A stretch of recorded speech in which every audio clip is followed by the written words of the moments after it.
Hello friends, welcome to the success Kendra. Friends, आज इस video में हम लोग बिहार एसएससी सीजीएल वैकेंसी 2022 यानी कि सचिवालय सहायक भर्ती 2022 के लिए एडिटोरिया का जो नया प्रैक्टिस बुक वॉल्यूम बनाया हुआ है उसका सेट नंबर 12 डिस्कस करेंगे। फ्रेंड्स, इससे पहले ऑलरेडी हम लोगों ने सेट नंबर 1 से लेकर के 11 तक को कवर कर लिया था। तो अगर आपने नहीं देखा इन वीडियोज़ को तो निश्चित रूप से देख लीजिएगा। इन सभी वीडियोज़ का लिंक मैंने आज की इस वीडियो के डिस्क्रिप्शन बॉक्स में दे दिया है। और फ्रेंड्स, अगर आप चैनल पर पहली बार विजिट कर रहे हैं तो चैनल को सब्सक्राइब कर लीजिएगा और बेल आइकन को जरूर दबा लीजिएगा, ताकि जब भी इसी तरह का कोई भी important video Bihar SSC CGL vacancy 2022 से रिगार्डिंग अपलोड किया जाए तो उसका नोटिफिकेशन सबसे पहले आपके पास पहुंच जाए। तो चलिए फ्रेंड्स, बिना देरी किए हुए आज का सेशन स्टार्ट करते हैं। फ्रेंड्स, प्लीज़ वीडियो को लाइक कर दीजिएगा और जब सेशन समाप्त होगा तो इससे शेयर भी अवश्य कर दीजिएगा। फ्रेंड्स, जैसे कि मैंने आपको बताया कि इस वीडियो में हम लोग बिहार एसएससी सीजीएल वैकेंसी 2022 यानी कि सचिवालय सहायक भर्ती 2022 के लिए एडिटोरिया का जो नया प्रैक्टिस बुक वॉल्यूम 1 आया हुआ है उसका सेट नंबर 12 हम डिस्कस करेंगे। तो चलिए फ्रेंड्स, आज का सेशन स्टार्ट करते हैं। पहले फ्रेंड्स, प्लीज़ वीडियो को लाइक कर दीजिएगा। थोड़ा सा मैं जूम कर देता हूँ ताकि आपको प्रश्न जो है स्पष्ट दिखाई दे। अब यहाँ पर ध्यान देंगे, क्वेश्चन नंबर 1 से लेकर के क्वेश्चन नंबर 25 तक में जो है फ्रेंड्स मैथ के प्रश्न है। और देखिए, जितने भी मैथ और रीजनिंग के प्रश्न हैं उनका मैं पीडीएफ आपको सॉल्यूशन सहित टेलीग्राम पर उपलब्ध करवा रहा हूँ। टेलीग्राम चैनल का नाम हमारा सक्सेस केंद्रा है। वहाँ पर आपका 23.5 के सब्सक्राइबर हैं, यहीं पर आपको जुड़ना है। वैसे लिंक आपको डिस्क्रिप्शन बॉक्स में मिल जाएगा टेलीग्राम चैनल का, आप लोग निश्चित रूप से जुड़ जाइएगा। चलिए क्वेश्चन नंबर हम लोग 26 पर आते हैं। ठीक है, देखिए क्वेश्चन नंबर 26 जो है साइंस का प्रश्न है। 26 से science, GK, GS, current affair के प्रश्न स्टार्ट हो रहे हैं। पढ़िएगा क्वेश्चन नंबर 26 के टेफ्लॉन निम्नलिखित में से किसका बहुलक है। अगर आपको आंसर पहले से पता है तो आप लोग आंसर कमेंट बॉक्स में देते चलेंगे और वीडियो के लास्ट में आप सभी लोग अपना अपना स्कोर जरूर कमेंट करके बताइएगा। और फ्रेंड्स, आपसे एक रिक्वेस्ट है कि जो भी एक्सप्लेनेशन मैं करता हूं उसको आप ध्यानपूर्वक सुनेंगे। उससे क्या होगा कि एक प्रश्न के साथ साथ आपके 2 से 3 प्रश्न जो है कवर होते चलेंगे। तो यहाँ पर ध्यान देंगे, टेफ्लॉन जो है यह टेट्राफ्लोरोएथिलीन एकलक का बहुलक है। टेट्राफ्लोरोएथिलीन CF2 डबल बॉन्ड CF2 होता है। ठीक है, option number A right answer हो जाएगा। टेफ्लॉन का इस्तेमाल जो है नॉन स्टिकी बर्तन बनाने में किया जाता है। उसके बाद चलिए 27 नंबर है कि निम्नलिखित में से किसकी मात्रा अम्ल वर्षा यानी कि एसिड रेन में सबसे अधिक होती है। तो सबसे अधिक एसिड रेन में मात्रा होती है H2SO4 की। ठीक है, लगभग 65% तक इसकी मात्रा होती है एसिड रेन में। उसके बाद नेक्स्ट क्वेश्चन है कि आयोडीकृत लवण में रहता है। तो देखिए, आयोडीकृत लवण में क्या रहता है, तो ये पोटेशियम आयोडाइड रहता है। क्या रहता है फ्रेंड्स? पोटेशियम आयोडाइड रहता है। ठीक है, आयोडीकृत लवण में पोटेशियम आयोडाइड होता है, ध्यान रखेंगे। राइट आंसर इसका ऑप्शन नंबर डी हो जाएगा। सोडा वाटर की बोतल खोलने पर निकलने वाली गैस कौन सी है? तो ये आपको पता है, ये गैस है CO2 यानी कि carbon dioxide. Option number A जो होगा इसका राइट आंसर हो जाएगा। ठीक है, देखिए कार्बन डाइऑक्साइड गैस का प्रयोग अधिक दाब पर कार्बनीकृत मृदु पेय जैसे सोडा वाटर, कोल्ड ड्रिंक्स इत्यादि में किया जाता है। अच्छा, जो चिप्स का पैकेट होता है उसमें कौन सी गैस भरी जाती है? तो उसमें नाइट्रोजन गैस भरी जाती है, ये भी पूछा जाता है। ठीक है, चलिए क्वेश्चन नंबर 30 है कि एक हाइड्रोकार्बन जिसमें कार्बन के 2 परमाणु द्विबंध के द्वारा बने हैं, यानी कि द्विबंध के द्वारा बने हैं, ये क्या कहलाते हैं? तो ये एल्कीन कहलाते हैं। सिंगल बॉन्ड जो होता है ना, ये एल्केन होता है। ट्रिपल बॉन्ड जो होता है ये एल्काइन होता है। ठीक है, ये सब आप ध्यान रखेंगे। चलिए उसके बाद अगला प्रश्न हमारा है कि नीला थोथा का रासायनिक नाम क्या है? नीला थोथा यानी कि ब्लू विट्रियोल। तो देखिए, ब्लू विट्रियोल का रासायनिक नाम जो है ये कॉपर सल्फेट है। कॉपर सल्फेट हो जाएगा CuSO4 इंटू 5H2 इसका फॉर्मूला होता है। ठीक है, उसके बाद ग्रीन विट्रियोल, ये आयरन सल्फेट होता है, इसका फॉर्मूला ग्रीन विट्रियोल का FeSO4 इंटू 7H2O होता है। उसके बाद रेड विट्रियोल कोबाल्ट सल्फेट होता है, कोबाल्ट सल्फेट होता है। ठीक है, COSO4 इंटू 7H2O होता है। वाइट विट्रियोल का ये होता है जिंक सल्फेट यानी कि ZnSO4 इंटू 7H2O होता है। तो ये सब आप ध्यान रखेंगे। ठीक है, चलिए उसके बाद देखिए, वेल्डिंग में प्रयोग होने वाली गैस कौन सी है? तो वेल्डिंग में जो है प्रयोग किया जाता है किसका? तो ऑक्सीजन और एसिटिलीन गैस के मिश्रण का। ठीक है, तो राइट आंसर इसका हो जाएगा ऑक्सीजन और एसिटिलीन यानी कि ऑप्शन नंबर सी। उसके बाद चलिए क्वेश्चन नंबर 33 है कि पेरियार अभयारण्य निम्न में से किसके लिए प्रसिद्ध है? अच्छा, पेरियार जो है ये केरल में है और यह प्रसिद्ध किसके लिए है बताइए? तो राइट आंसर इसका हो जाएगा बाघों के लिए। अगला प्रश्न है कि वातावरण में किस गैस की कमी के कारण त्वचा के कैंसर के अवसर बढ़ जाएंगे। तो यह ओजोन है। ओजोन की कमी होने के कारण त्वचा के कैंसर का अवसर बढ़ जाएगा, क्योंकि यह सूर्य की परावैंगनिक किरणों को अवशोषित करती है। अगर ये नहीं रहेगी तो अवशोषित नहीं कर पाएगी, तो इसीलिए राइट आंसर ओजोन हो जाएगा। अच्छा, ओजोन का कभी कभी क्या होता है ना कि फॉर्मूला पूछा जाता है, तो आपको पता होना चाहिए O3 जो होता है ये ओजोन का फॉर्मूला होता है। उसके बाद देखिएगा कि भारत में निम्न में से कौन नवीकरणीय ऊर्जा स्रोत सर्वाधिक संभाव्यता वाला है। तो सबसे ज़्यादा सौर शक्ति है, सौर ऊर्जा है। ठीक है, सौर ऊर्जा। राइट आंसर इसका सौर शक्ति हो जाएगा, option number A right answer हो जाएगा। क्लियर। चलिए देखिए, राष्ट्रीय सौर मिशन जो है इसके विकास में लगा हुआ है। और देखिए जो नॉर्थ ईस्ट स्टेट है एक सौर ऊर्जा संयंत्र के लिए स्थापना लागत कर 70% सब्सिडी प्रदान करता है। वहाँ जो है नवीकरणीय ऊर्जा मंत्रालय के द्वारा ये प्राप्त करते हैं। और इसको जो है भविष्य का जो है अभी मान लीजिए कि सबसे जो है संभावना वाला ईंधन है यह। चलिए आगे बढ़ेंगे कि ऊर्जा संकट से क्या तात्पर्य है। ऊर्जा संकट यानी कि कोयला तथा पेट्रोल जैसे जीवाश्म ईंधन को समाप्त होने का खतरा। तो ये आपका क्या हो जाएगा, कोयला और पेट्रोल जैसे जीवाश्म ईंधन के समाप्त होने का खतरा। उसके बाद चलिए निम्नलिखित युग्मों में से कौन सुमेलित नहीं है। बांदीपुर राष्ट्रीय उद्यान कर्नाटक में है, मानस वन्यजीव अभयारण्य असम में है, काजीरंगा भी असम में है, पेरियार वन्यजीव अभयारण्य केरल में सही दिया गया है, सिमलीपाल राष्ट्रीय उद्यान मध्य प्रदेश ये गलत है, सिमलीपाल जो है यह उड़ीसा में है। तो ऑप्शन नंबर डी जो है सही सुमेलित नहीं है। उसके बाद देखिए चंद्रकांता उपन्यास के लेखक कौन है। पुस्तक और लेखक का मैंने स्पेशल वीडियो आपको करा दिया है। साथ ही साथ एक और हम लोग प्रैक्टिस सेट कवर कर रहे हैं, उसका सेट नंबर 11 तक हम लोगों ने ऑलरेडी कवर कर लिया है। सभी वीडियोज़ का लिंक डिस्क्रिप्शन बॉक्स में मिल जाएगा, आप लोग देख लेंगे। तो राइट आंसर हो जाएगा देवकी नंदन खत्री। ठीक है, देवकी नंदन खत्री नाम इनका ध्यान रखेंगे, पूछा जाता है। अच्छा, अगर इनसे पूछा जाए कि इनकी अतिरिक्त और कौन सी रचना है, तो कागज की कोठरी। ठीक है, कागज की कोठरी याद रखेंगे। उसके बाद देखिए विश्व पर्यटन दिवस कब मनाया जाता है। विश्व पर्यटन दिवस जो है प्रत्येक वर्ष 27 सितंबर के दिन मनाया जाता है। Option number C right answer हो जाएगा वर्ल्ड टूरिज्म डे। ठीक है, इसका थीम क्या था, तो टूरिज्म फॉर इंक्लूसिव ग्रोथ। ठीक है, 2021 में इसका थीम था टूरिज्म फॉर इंक्लूसिव, यहाँ मैं लिख देता हूँ इंक्लूसिव ग्रोथ। ठीक है, चलिए उसके बाद देखिए 16 सितंबर को क्या मनाया जाता है, तो ओजोन परत संरक्षण दिवस मनाया जाता है। उसके बाद देखिए 21 सितंबर को क्या मनाया जाता है, विश्व शांति दिवस मनाया जाता है। अंतर्राष्ट्रीय मातृभाषा दिवस 21 फरवरी के दिन मनाया जाता है। यूरोपीय संसद का मुख्यालय कहाँ है, यहाँ प्रश्न पर ध्यान देंगे, यूरोपीय यूनियन नहीं है, यह यूरोपियन पार्लियामेंट है। तो इसका जो मुख्यालय है ना, इसका मुख्यालय फ्रांस के स्ट्रासबर्ग में है। कहाँ पर है, फ्रांस के स्ट्रासबर्ग में है, याद रखेंगे। क्लियर, फ्रांस के स्ट्रासबर्ग में इसका हेडक्वार्टर है। और जो यहाँ पर लग्जमबर्ग दिया गया है, लग्जमबर्ग यूरोपीय संसद का प्रशासनिक कार्यालयों का घर है। तो यहाँ पर देखिए स्ट्रासबर्ग नहीं दिया गया है, इसीलिए लग्जमबर्ग इसका करेक्ट आंसर हो जाएगा। लेकिन ध्यान रखेंगे स्ट्रासबर्ग जो है यही यूरोपीय संसद का हेडक्वार्टर है, लग्जमबर्ग प्रशासनिक कार्यालयों का घर है। और यहाँ पर देखिए यूरोपीय यूनियन, तो इसका हेडक्वार्टर कहाँ पर है, तो ब्रुसेल्स में है। आगे बढ़ेंगे कि निम्नलिखित में से कौन सा युग्म सही सुमेलित नहीं है। तो यहाँ पर देखिए एक तरफ गुप्तचर संस्था दिया गया और उनसे संबंधित देश दिया गया। अच्छा, सबसे पहले भारत की जो गुप्तचर संस्था है यानी कि जो इंटेलिजेंस एजेंसी है उसका नाम क्या है, तो उसका नाम रॉ है। रॉ का फुल फॉर्म क्या होता है, रिसर्च एंड एनालिसिस विंग होता है। उसके बाद इंटेलिजेंस ब्यूरो भी है, IB जिसको हम लोग बोलते हैं। ठीक है, पाकिस्तान का क्या है, तो पाकिस्तान का ISI है यानी कि इंटर सर्विसेज इंटेलिजेंस। ठीक है, मोसाद जो है इजराइल का है, सही है। सवाक जो है ना ये इराक का नहीं है, सवाक जो है यह ईरान का है। कहाँ का है, सवाक जो है ये ईरान का है। इराक का जो इंटेलिजेंस एजेंसी है उसका नाम क्या है, उसका अल मुखबरात है। ठीक है, बाकी देखिए मुखबरात मिस्र सही है, नाइसो जापान ये भी सही है। तो पूछा गया कौन सा सुमेलित नहीं है, तो ऑप्शन नंबर बी हो जाएगा। उसके बाद देखिए निम्न में से किस देश का राष्ट्रीय चिन्ह या प्रतीक शेर है। अच्छा, भारत का क्या है, तो भारत का आपको पता है कि अशोक स्तंभ है।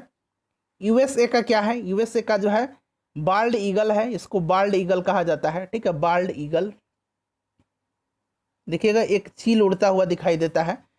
चलिए उसके बाद देखिएगा कि शेर जो है यह नीदरलैंड का हो जाएगा। उसके बाद चलिए 43 नंबर देखिए 43 नंबर है कि निम्नलिखित में से किसने सर्वप्रथम प्रेस सेंसरशिप लागू किया था। तो प्रेस सेंसरशिप जो है सर्वप्रथम लॉर्ड बेलेजिन ने जो है लगाया था। 1799 में समाचार पत्रों का जो प्रेस सेंसरशिप अधिनियम है इसको पारित किया था और समाचार पत्रों पर युद्धकालीन सेंसर लागू किया था। राइट आंसर लॉर्ड वेलेस्ली हो जाएगा। अच्छा, भारतीय प्रेस का मुक्तिदाता किसको कहा जाता है? तो चार्ल्स मेटकॉफ को कहा जाता है।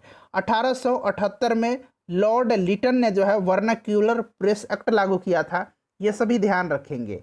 उसके बाद देखिए मुंगेर के बरहिया ताल विद्रोह का विरोध जो हुआ था उसका उद्देश्य क्या था? तो यह विरोध जो हुआ था मुंगेर में बरहिया ताल, यह कार्यानंद शर्मा के नेतृत्व में हुआ था बकास्त भूमि की वापसी की मांग के लिए। Option number C right answer हो जाएगा। उसके बाद देखिएगा कि निम्नलिखित में से किसे भारत में फ्रांसीसी कंपनी का संस्थापक माना जाता है? तो ये माना जाता है कोलबर्ट को। किसको माना जाता है? कोलबर्ट को माना जाता है। राइट आंसर यहाँ पर देखिए कोलबर्ट दिया गया, ऑप्शन नंबर डी हो जाएगा करेक्ट आंसर। उसके बाद देखिए निम्नलिखित में से किस अधिवेशन में कांग्रेस ने पहली बार भारतीय रियासतों के प्रति अपनी नीति घोषित की थी? कांग्रेस संविधान में जो है संशोधन भी किया गया था, परिवर्तन किया गया था, और यह है नागपुर अधिवेशन। नागपुर अधिवेशन 1920 का, जिसकी अध्यक्षता किसने किया था?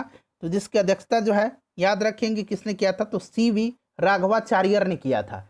ठीक है, CV राघवाचार्यर ने किया था। उसके बाद देखिए ऋग्वेद की मूल लिपि थी। अच्छा, ऋग्वेद के बारे में थोड़ा सा आप जान लीजिए। देखिए ऋग्वेद जो है ना, यह सबसे प्राचीन वेद है। ठीक है, ऋचाओं की क्रमबद्ध ज्ञान के संग्रह को ऋग्वेद कहा जाता है। ऋग्वेद में 10 मंडल हैं, 1028 सूक्त हैं।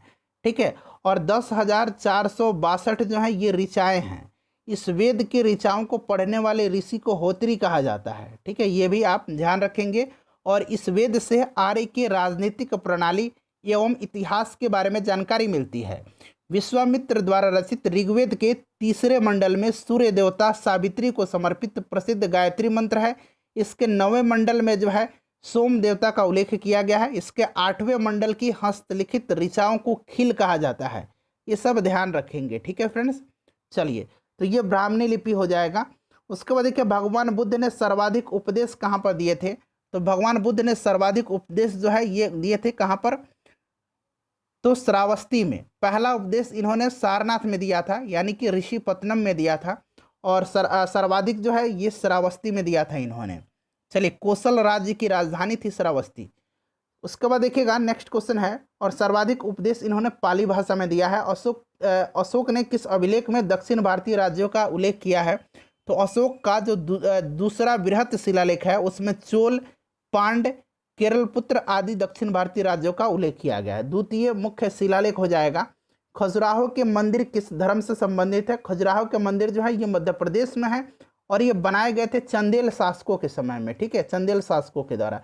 चंदेल वंश का संस्थापक कौन था? तो ननुक था। कौन था? ननुक था। ध्यान रखेंगे। राजधानी कहाँ पर थी? तो ये खजुराहो में थी। प्राचीन राजधानी जो थी कालिंजर थी। ठीक है, महोबा में। तो ये था आपका बौद्ध और हिंदू और जैन हो जाएगा। तो डी हो जाएगा। बी और सी जो होगा राइट आंसर हो जाएगा हिंदू और जैन धर्म। चलिए, उसके बाद नेक्स्ट क्वेश्चन कर लेंगे। अगला प्रश्न है हमारा कि गृह कर लगाने वाला दिल्ली का प्रथम सुल्तान कौन था? तो यह अलाउद्दीन खिलजी था। ठीक है, अलाउद्दीन खिलजी था। उसने एक नया कर लगाया था, चराई कर। ठीक है, चराई कर, जो कि दुधारू पशुओं पर लगाया जाता था। तो ये भी आप ध्यान रखेंगे। ठीक है, चलिए, उसके बाद राइट आंसर क्या हो जाएगा इसका? अलाउद्दीन खिलजी हो जाएगा। उसके बाद देखिए भारत में प्रथम मकबरा जो शुद्ध इस्लामी शैली में निर्मित हुआ था, तो यह प्रथम मकबरा जो था यह बलबन का मकबरा है। ठीक है, ऑप्शन नंबर इसका बी राइट आंसर हो जाएगा। बलबन द्वारा दिल्ली में किला राय पिथौरा के समीप बनवाया गया था। स्वयं का मकबरा बलबन ने बनवाया था। उसके बाद चलिए क्वेश्चन नंबर 53 है कि एस्किमो कहाँ के खानाबदोश शिकारी हैं? तो एस्किमो जो है ना यह ग्रीनलैंड, कनाडा, जो बर्फीले इलाके हैं वहाँ पर पाए जाते हैं। ग्रीनलैंड राइट आंसर हो जाएगा। फ्यूजियामा ज्वालामुखी किस देश में स्थित है? अच्छा, ईरान का ज्वालामुखी पूछा जाता है। देवबंद ज्वालामुखी है, याद रखेंगे। ठीक है, इटली का विसुवियस है, विसुवियस, और फ्यूजियामा जो है ये जापान का है। ठीक है, चलिए, उसके बाद देखिए भारत का सबसे प्राचीन बंदरगाह कौन सा है? तो भारत का सबसे प्राचीन बंदरगाह जो है यह चेन्नई बंदरगाह है। यह एक कृत्रिम बंदरगाह है, तो यह चेन्नई हो जाएगा। कांडला कहाँ पर है? तो कांडला गुजरात में है। तूतीकोरिन कहाँ पर है? चेन्नई में है, मतलब तमिलनाडु में है। एन्नौर भी तमिलनाडु में है। उसके बाद देखिए भारत में ऊनी वस्त्र की पहली मिल कहाँ स्थापित की गई थी? तो यह कानपुर में की गई थी। कहाँ पर? कानपुर में 1876 में की गई थी। परंतु इस उद्योग का वास्तविक विकास जो है 1950 ईस्वी के बाद ही हुआ था। 1876 में इसकी जो प्रारंभिक स्थापना कानपुर में हुई थी। चलिए उसके बाद आगे बढ़ेंगे तो ये कानपुर हो जाएगा। उसके बाद देखिए बोकारो स्टील प्लांट की स्थापना कब की गई थी, तो देखिए लूसेंट वगैरह में इसका आंसर 1968 लिखा गया है, लेकिन जब आप गूगल में सर्च करेंगे तो ये 1964 दिया गया है। ठीक है, तो ये सब आप ऑप्शन के ऊपर से डिपेंड करेंगे। देखिए 1964 में जो है सोवियत संघ के सहयोग से इसे स्थापित किया गया था। चलिए आगे बढ़ेंगे कि जलोढ़ मिट्टी में किसकी बहुलता होती है, तो देखिए जलोढ़ मिट्टी में जो है पोटास की बहुलता होती है। ठीक है, इसमें पोटास की बहुलता होती है, जबकि नाइट्रोजन, फास्फोरस और ह्यूमस का कमी होता है। ठीक है, तो ये सब ध्यान रखेंगे। पोटास हो जाएगा। सर्वाधिक क्षेत्र में पाई जाती है जलोढ़ मिट्टी। नदियों द्वारा बहाकर लाई गई मिट्टी को जलोढ़ मिट्टी कहा जाता है। निम्नलिखित में से कौन सी सहायक नदियाँ कृष्णा की नहीं है, तो देखिए इसमें से जो कृष्णा की सहायक नदी है वो आपका पंचगंगा, कोयना और घाट प्रभा है। ठीक है, ये वर्धा जो है ना, वर्धा यह गोदावरी और तुंगभद्रा की सहायक नदी है। उसके बाद देखिएगा क्यूरेशियो जलधारा का संबंध उसमें कौन सा सही है, तो क्यूरेशियो जलधारा जो है यह प्रशांत महासागर की, ठीक है, यह क्यूरेशियो जलधारा जो है ध्यान रखेंगे यह प्रशांत महासागर की जलधारा है। और किस प्रकार की जलधारा है तो ये भी आपको ध्यान रखना है। किस प्रकार की जलधारा है तो ये भी आपको ध्यान रखना है। यह जो है प्रशांत महासागर की गर्म जलधारा है, जबकि क्यूराइल जो है ना, क्यूराइल जो है यह प्रशांत महासागर की ठंडी जलधारा है और ये गर्म जलधारा, प्रशांत महासागर की गर्म जलधारा। उसके बाद देखिए किसी राज्य में विधान परिषद की संरचना अथवा विघटन किया जा सकता है, तो यह जो है किया जा सकता है किसके द्वारा बताइए, तो किसी राज्य का विधानसभा अपने कुल सदस्यों के पूर्ण बहुमत तथा उपस्थित मतदान करने वाले सदस्यों के 2/3 बहुमत से प्रस्तावित करे तो संसद उस राज्य में विधान परिषद स्थापित कर सकती है अथवा उसका विघटन यानी कि उसका लोप कर सकती है। तो राइट आंसर इसका क्या हो जाएगा, राइट आंसर इसका हो जाएगा संसद के द्वारा। उसके बाद देखिएगा कि भारत के राष्ट्रपति को निम्न में से कौन सा अधिकार प्राप्त नहीं है। देखिए नहीं पूछा गया है, तो क्षमा दान है बिल्कुल, आपातकाल की है और अध्यादेश जारी करने की अनुच्छेद 123 में आपको याद भी होगा। न्यायालय के न्यायाधीश को हटाने का अधिकार नहीं है। देखिए न्यायालय के जो न्यायाधीश है ना उसको भारत का जो संसद है उस पर महाभियोग की प्रक्रिया ला करके उसको हटा सकता है। उसके बाद चलिए क्वेश्चन नंबर 63 नंबर है, यहाँ पर देखिएगा कि भारत के संदर्भ में निम्न में से कौन धर्मनिरपेक्ष शब्द का सही भाव व्यक्त करता है। तो धर्मनिरपेक्ष का मतलब है कि भारत में राज्यों का कोई धर्म नहीं है, यानी कि option number A right answer इसका हो जाएगा। उसके बाद देखिए कि यदि भारतीय संघ में एक नए राज्य का सृजन किया जाता है तो संविधान की किस अनुसूची का संशोधन करना होगा, तो यह प्रथम अनुसूची है, पहली अनुसूची है। ठीक है, आपने पढ़ा होगा कि पहली अनुसूची में राज्यों एवं उनके क्षेत्र का विवरण दिया गया है, तो राइट आंसर पहली अनुसूची हो जाएगा। उसके बाद देखिए भारतीय संविधान में निम्न में से कौन सा जो है समानता के मौलिक अधिकार में सम्मिलित नहीं है, तो यह आपका हो जाएगा आर्थिक समानता। ठीक है, आर्थिक समानता हो जाएगा। उसके बाद देखिए कौन सा अनुच्छेद अंतर्राष्ट्रीय शांति और सुरक्षा के संवर्धन से संबंधित है, तो यह जो आर्टिकल है 51 है। ठीक है, अनुच्छेद अंतर्राष्ट्रीय शांति और सुरक्षा, इसको जो है विदेश नीति भी कहा जाता है। विदेश नीति किस अनुच्छेद में है तो 51 में। चलिए बाकी जो है यहाँ पर देख लेंगे। अनुच्छेद जो 51 है ना आपको बता दिया मैंने, अनुच्छेद 48 इंपॉर्टेंट है, इसको ध्यान रखेंगे, कृषि एवं पशुपालन के संगठन से संबंधित है। चलो उसके बाद देखिएगा संसदीय शासन व्यवस्था में वास्तविक कार्यपालिका शक्ति किसके पास होती है। यहाँ वास्तविक शब्द लगाया गया है, वास्तविक प्रधानमंत्री के पास होता है। ठीक है, कार्यपालिका का प्रमुख जो होता है वो राष्ट्रपति होता है, लेकिन वास्तविक कार्यपालिका शक्ति प्रधानमंत्री के पास होती है। क्षेत्रीय परिषदों का सृजन हुआ था, तो ये किसके द्वारा हुआ है, तो देखिए क्षेत्रीय परिषदों का जो सृजन हुआ है ये संसदीय कानून के द्वारा। वर्तमान में 6 संसदीय परिषद है, चारों दिशाओं के नाम हो जाएंगे पूर्व, पश्चिम, उत्तर, दक्षिण। उसके बाद केंद्रीय क्षेत्रीय परिषद और उत्तर पूर्व जो है क्षेत्रीय परिषद। तो 4 और 2 6 हो गए। केंद्रीय जो क्षेत्रीय परिषद है इसका अध्यक्ष कौन होता है, तो भारत का गृह मंत्री होता है। उसके बाद देखिए क्वेश्चन नंबर 69 से लेकर के क्वेश्चन नंबर 117 तक में रीजनिंग के प्रश्न हैं। मैंने बताया था कि सॉल्यूशन आपको टेलीग्राम पर मिल जाएगा। चलिए आते हैं अब हम लोग क्वेश्चन नंबर 118 पर सीधे। ठीक है, यहाँ पर आइए क्वेश्चन नंबर 118, थोड़ा सा इंतजार करिए। देखिए क्वेश्चन नंबर 118 यहाँ से हो रहा है। ठीक है, देखिए कह रहा है प्रश्न को ध्यान से पढ़ेंगे आप कि प्रकाश संश्लेषण वनस्पति कोशिका में स्थित किस में होता है? तो ये आपको पता है कि ये क्लोरोप्लास्ट में होता है। कहाँ होता है फ्रेंड्स? क्लोरोप्लास्ट में होता है। ठीक है, तो राइट आंसर देखिए ऑप्शन नंबर कितना हो जाएगा इसका? Right answer option number B हो जाएगा। ठीक है, और देखिए प्रकाश संश्लेषण हेतु जो आवश्यक तत्व है वो कार्बन डाइऑक्साइड है, जल है, क्लोरोफिल है और सूर्य का प्रकाश है। चलिए आगे बढ़ेंगे कि किस वर्ग के पौधों को पादप वर्ग का उभयचर कहा जाता है? तो ये किसको कहा जाता है? ये कहा जाता है ब्रायोफाइटा को। ब्रायोफाइटा को कहा जाता है। ऑप्शन नंबर इसका बी हो जाएगा करेक्ट आंसर। मस्तिष्क का कौन सा हिस्सा सोचने, बुद्धिमानी, यादाश्त और सीखने की क्षमता जैसे क्रियाओं को प्रेरित करता है? तो यह आपका कौन सा है? तो यह सेरिब्रम है। ठीक है, सेरिब्रम यह सबसे विकसित भाग है मस्तिष्क का। ठीक है, उसके बाद देखिए यहाँ पर हाइपोथैलेमस जो है, हाइपोथैलेमस तापमान, भूख, प्यास इन सबको नियंत्रित करता है। पीयूष ग्रंथि से निकलने वाले हार्मोन को भी यह नियंत्रित करता है। उसके बाद देखिए निम्नलिखित में से किसे मानव शरीर की जैव रसायन प्रयोगशाला यानी कि बायोकेमिकल लेबोरेटरी कहा जाता है? तो यह किसको कहा जाता है? लीवर को कहा जाता है, यानी कि यकृत को कहा जाता है। ऑप्शन नंबर इसका सी राइट आंसर हो जाएगा। सबसे बड़ी ग्रंथि है मानव शरीर की यह। शैवाल पारिस्थितिकी तंत्र, ठीक है, शैवाल इकोसिस्टम के निम्न में से किस स्तर में आता है? तो शैवाल जो आते हैं ना, यह उत्पादक हैं। ठीक है, शैवाल क्या है? उत्पादक है। यह जलीय पौधा है। कल ही मैंने आपको बताया था। शैवाल का अध्ययन क्या कहलाता है? फाइकोलॉजी कहलाता है। क्या कहलाता है? फाइकोलॉजी कहलाता है शैवाल का अध्ययन। चलिए उसके बाद देखिए कौन सा जीव वर्मी कंपोस्टिंग में मदद करता है? तो यह केंचुआ है। यह आपको पता भी होगा, किसानों का मित्र कहा जाता है इसको, केंचुआ हो जाएगा।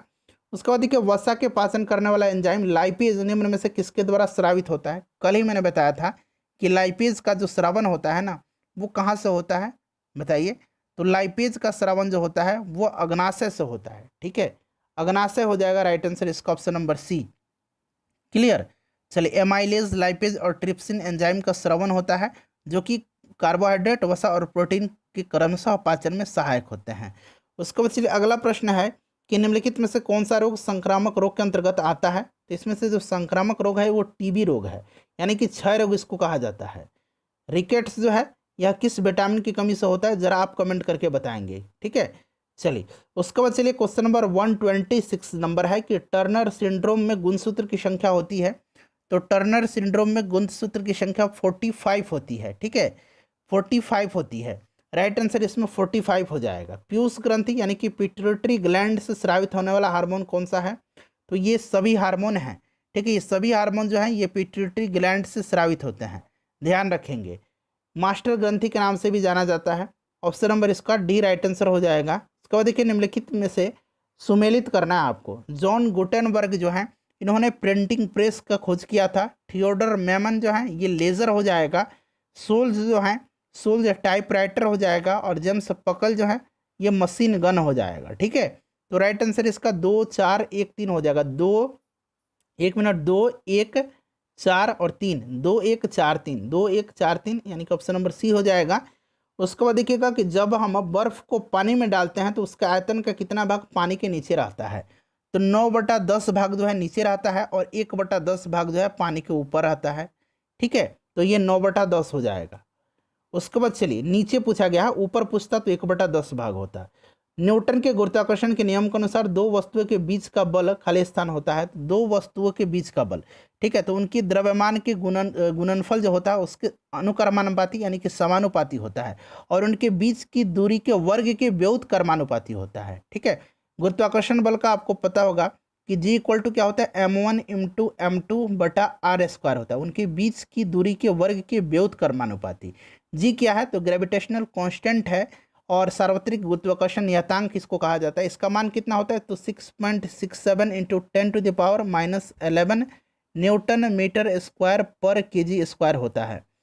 तो राइट आंसर इसका क्या हो जाएगा? ऑप्शन नंबर डी हो जाएगा।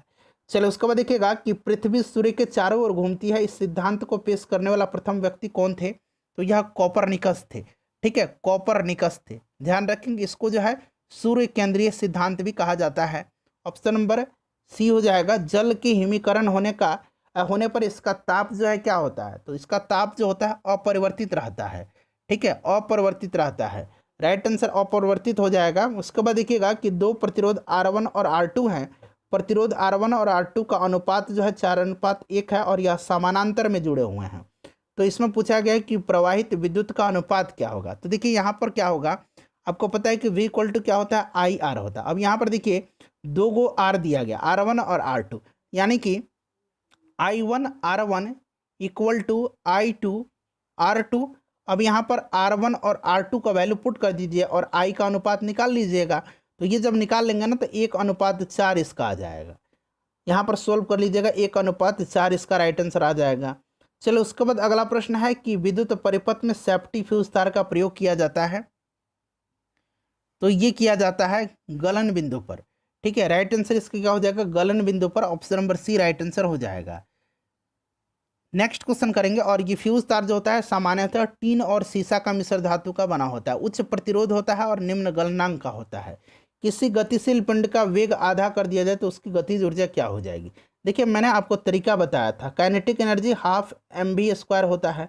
कह रहे हैं ना कि इसमें वेग आधा किया जा रहा है। आप जब भी इस तरह का प्रश्न सॉल्व करेंगे कोशिश करेंगे कि फॉर्मूला को एज यूजुअल आप बाहर निकाल लें और बाकी जो बच गया वहीं आपका आंसर हो जाएगा। जैसे यहाँ पर देखिएगा हाफ मास में कुछ भी नहीं कहा गया, मास सेम रहेगा क्योंकि सिर्फ वेग आधा किया जा रहा है। तो वेग आधा किया जा रहा है यानी कि V/2 और ये स्क्वायर हो जाएगा ना। अब यहाँ पर कोशिश करेंगे आप कि ये जो फॉर्मूला है इसको बाहर पुट आउट करें, ½ mv² हो जाएगा ना, यहाँ V से V² बाहर आ जाएगा। नीचे कितना बचेगा, 1/4 बच जाएगा, यही बचेगा ना भाई। इसका स्क्वायर करेंगे तो 1/4, यानी कि अब ये फॉर्मूला आपका बाहर निकल गया। अब बढ़ जाए कितना, 1/4, यानी कि ये चौथाई हो जाएगी, यही हो जाएगी ना, चौथाई हो जाएगी। कितना आसान है। चलिए आगे बढ़ेंगे, नेक्स्ट क्वेश्चन कर लेंगे कि भारत सरकार ने मलेरिया उन्मूलन का लक्ष्य कब तक रखा है। तो मलेरिया उन्मूलन का लक्ष्य 2030 तक रखा है। टीबी उन्मूलन का लक्ष्य जो है 2025 तक रखा है और सिंगल यूज प्लास्टिक से मुक्त करने का लक्ष्य 2022 तक रखा है। उसके बाद देखिए देश में सिंगल यूज प्लास्टिक के उत्पादन और प्रयोग को किस तिथि से पूर्णतः प्रतिबंधित किए जाने की घोषणा की गई है, 1 जुलाई 2022। ठीक है, अभी मैंने बताया 2022 में। किस फार्मूला 1 खिलाड़ी को नाइटहुड की उपाधि से सम्मानित किया गया है। तो ये है लुइस हैमिल्टन। कौन है, लुइस हैमिल्टन है, ध्यान रखेंगे लुइस हैमिल्टन है। महारानी एलिजाबेथ जो कि ब्रिटेन की महारानी है, सर्वोच्च नागरिक सम्मान नाइटहुड से इनको सम्मानित किया है। उसके बाद देखिएगा कि स्टील अथॉरिटी ऑफ इंडिया की पहली महिला अध्यक्ष कौन बनी है। तो यह सोमा मंडल बनी है। Option number D right answer हो जाएगा। आरबीआई ने आरटीजीएस सुविधा को 24x7 यानी कि 24 आवर्स चालू रखने की बात कही है। बताइए आरटीजीएस का पूर्ण रूप क्या होता है। Real time gross settlement system, real time gross settlement system होता है। भारतीय नौसेना ने किस देश की नौसेना के साथ बोंगो सागर युद्धाभ्यास अक्टूबर 2022 में किया है। तो यह बोंगो सागर भारत और बांग्लादेश की नौसेना के मध्य। Option number C right answer हो जाएगा, बांग्लादेश। ठीक है, उसके बाद चलिए अगला प्रश्न कर लेंगे कि वर्ष 2021 का शांति का नोबेल पुरस्कार किसे प्रदान किया गया है। तो मारिया रेसा ये फिलीपींस के हैं और दमित्री मुराटोव ये रसिया के हैं। तो ये और भी दोनों राइट आंसर हो जाएगा। 143 नंबर क्वेश्चन देखिएगा, 143 नंबर है कि फुमियो किशिदा किस देश के प्रधानमंत्री के रूप में इन्होंने शपथ ली है। तो इन्होंने जापान के प्रधानमंत्री के रूप में शपथ ली है। उसके बाद देखिएगा कि निम्नलिखित में से किसे देश की प्रथम मुस्लिम महिला कुश्ती कोच बनाया गया है। तो यह फातिमा बानो है, Fatima Bano. Option number B हो जाएगा राइट आंसर। ये मध्य प्रदेश की हैं। उसके बाद देखिएगा कि मिस यूनिवर्स 2021 का खिताब किसने जीता है। तो ये हरनाज संधू ने जीता है, Harnaaz Kaur Sandhu. Option number C right answer हो जाएगा। ठीक है, चलिए आगे बढ़ेंगे कि एफडीआई का पूर्ण रूप पूछा जा रहा है। तो ये क्या होगा, फॉरेन डायरेक्ट इन्वेस्ट होता है, यानी कि इसका हिंदी में फुल फॉर्म यहाँ पर दिया गया है। तो आपका प्रत्यक्ष विदेशी निवेश हो जाएगा, प्रत्यक्ष विदेशी निवेश। ऑप्शन नंबर डी हो जाएगा। 1 मिनट, हाँ ऑप्शन नंबर डी हो जाएगा। उसके बाद देखिएगा कि एक वर्ष में किसी देश की घरेलू सीमा के भीतर उत्पादित समस्त अंतिम वस्तु और सेवाओं को क्या कहते हैं। उसको सकल घरेलू उत्पाद कहा जाता है। ठीक है, जीडीपी कहा जाता है उसको, ग्रॉस डोमेस्टिक प्रोडक्ट, सकल घरेलू उत्पाद। उसके बाद देखिएगा कि निम्न में से किस मुद्रा को व्यापक मुद्रा या सुलभ मुद्रा कहा जाता है। तो यह M3 को कहा जाता है, ये पूछा जाता है, ध्यान रखेंगे। वस्तु एवं सेवा कर यानी कि जीएसटी वस्तु और सेवाओं पर लगाया जाने वाला अप्रत्यक्ष कर का कौन सा स्लैब लागू नहीं होता है। तो देखिए ये जो टैक्स स्लैब है ना 5%, 12%, 18% और 28% है। ठीक है, 18% और 28% है। यहाँ 5, 12, 18 और 28, 10% नहीं है। अपना स्कोर कमेंट करके बता दीजिए वीडियो को लाइक और शेयर कर दीजिएगा।